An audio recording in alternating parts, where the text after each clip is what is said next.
Be ready?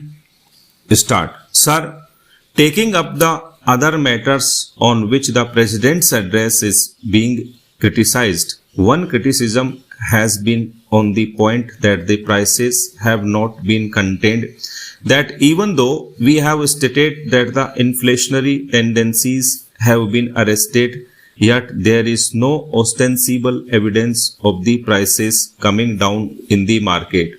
It is again an unfortunate state of affairs. We know that prices are controlled in two ways. One, as by the general laws of economics of demand and supply, and the other is by legislation, like we did through the Defense of India Rules para. Now, so far as the first aspect is concerned, the prices are controlled by seeing to it that supply is equal to demand, at least that they do not exceed the demand. They should at least be able to meet the demand, and that when that happens, prices themselves stabilize and adjust themselves. Therefore, it is absolutely necessary that there should be sufficient production in the country, both in the industrial as well as in the agricultural sector. But what has been the attitude of the opposition on this particular aspect? Whereas it is absolutely necessary that there should be 100% man days working in industry and agriculture right through the year, we have seen that the total strategy of the opposition has been to promote Bharat Bandh, to promote strikes, to raise all kinds of industrial disputes, to cause unrest among the agricultural labor, and thus by all means to ensure that the production is crippled. It requires an ostrich to ignore a contradiction of this type. When you are crippling production, then the prices cannot come down para.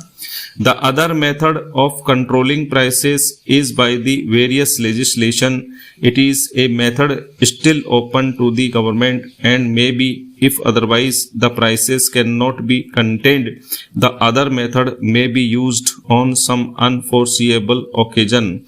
But speaking for myself, I would still be advocating and contain the prices by the normal economic laws. Socialism always means an increase in production, an increase in the wealth of the country by producing more in industry and agriculture, and it is a result of this increased production which is distributed amongst the people. That is the concept of socialism. I would expect when we ask for cooperation from the opposition, we are asking for cooperation of this kind para.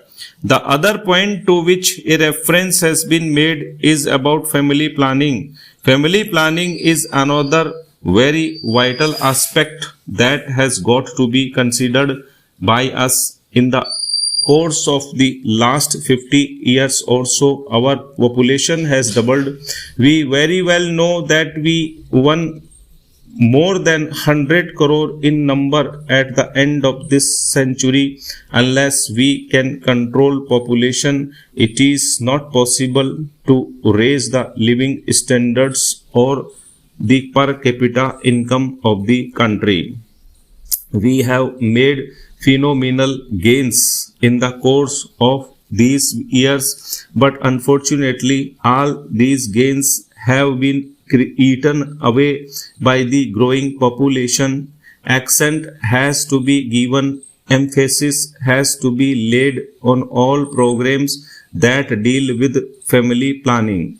Unfortunately, family planning was made such a controversial subject. So much propaganda had been conducted, so much hatred had been created against it, that it is very difficult now to deal with it in any manner except one of purely voluntary basis. We have got to educate the people. Now we are educating the people. It necessarily takes time, but sooner or later we shall have to deal with this problem on a war footing. Unless that is done, it is very difficult and indeed to create an India of the dreams that we have been thinking of. Then, sir, I must answer a point that was raised by the honorable member who finished just now. He warned us that we must not leave the fate of the entire nation in the hands of one person.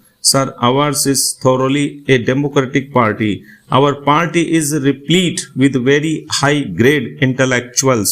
Some of the finest intellectuals of the country adorn our party. But whenever decision making is concerned, you will find always in all countries it is at the top level with one person. Please think of Britain. When Britain was in difficulties, the total decision making process had been left in the hands of Churchill.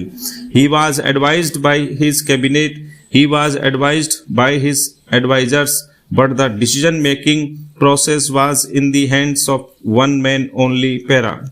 Similarly, when France fell on evil days and it became necessary to revive the economy, it was Gaulle who took on himself the task of revitalizing the entire economy of the country. In America too, you may remember that in the days of the darkest recession, it was Roosevelt on whom fell the task of revival. Therefore, it is nothing new, it is nothing extraordinary that at the apex in our country, the matter is being dealt with by an individual only. Stop.